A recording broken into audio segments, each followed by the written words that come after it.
Hello everyone. Today I'll be speaking about eating disorders and why we should be aware about them.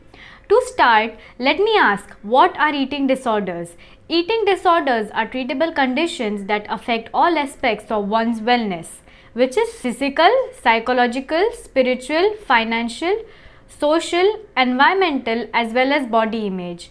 They are body illnesses that affect a person's relationship with food and image.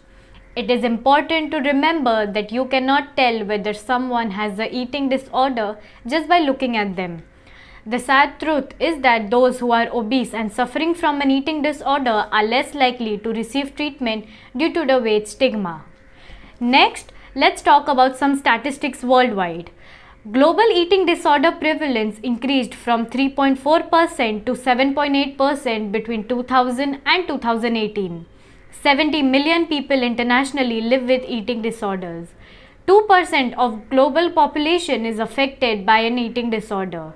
The annual mortality rate per 10,000 people from eating disorders in India has increased by 67.5% since 1990, which is an average of 2.9% a year. Japan has the highest prevalence of eating disorders, followed by Hong Kong, Singapore and Taiwan. Nearly 3% of adults experience binge eating disorder during their lifetime. Now, let's talk about the causes of eating disorders. First cause is genetics and biology. Certain people may have genes that increase their risk of developing eating disorders.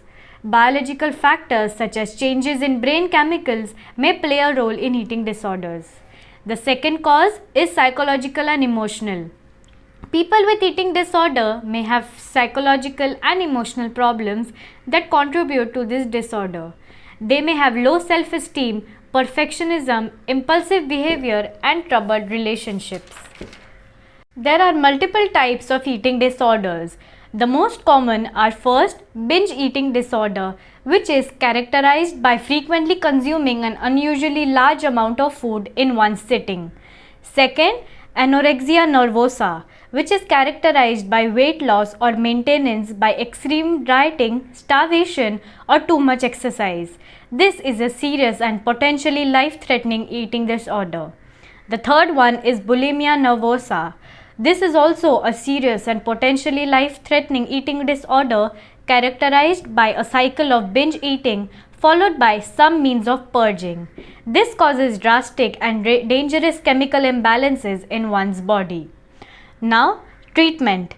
It depends on your particular disorder and symptoms. It includes a combination of psychological therapy, nutritional education, medical monitoring, and sometimes medications. Now let's talk about the impact of eating disorders. About 1% dies every hour as a direct result of an eating disorder.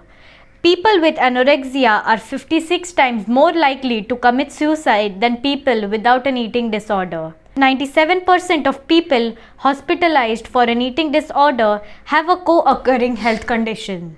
Now, let's talk about the most important thing, that is, what can we do? As human beings, what can we do to prevent such a deadly illness? The first thing that we can do is encourage healthy eating habits.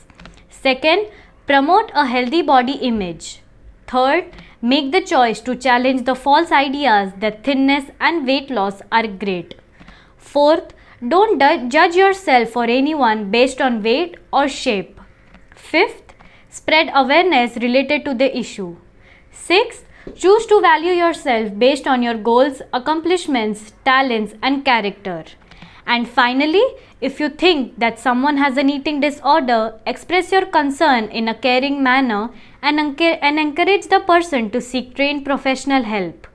Please do not take eating disorders lightly. Your help and care may save someone's life. Thank you.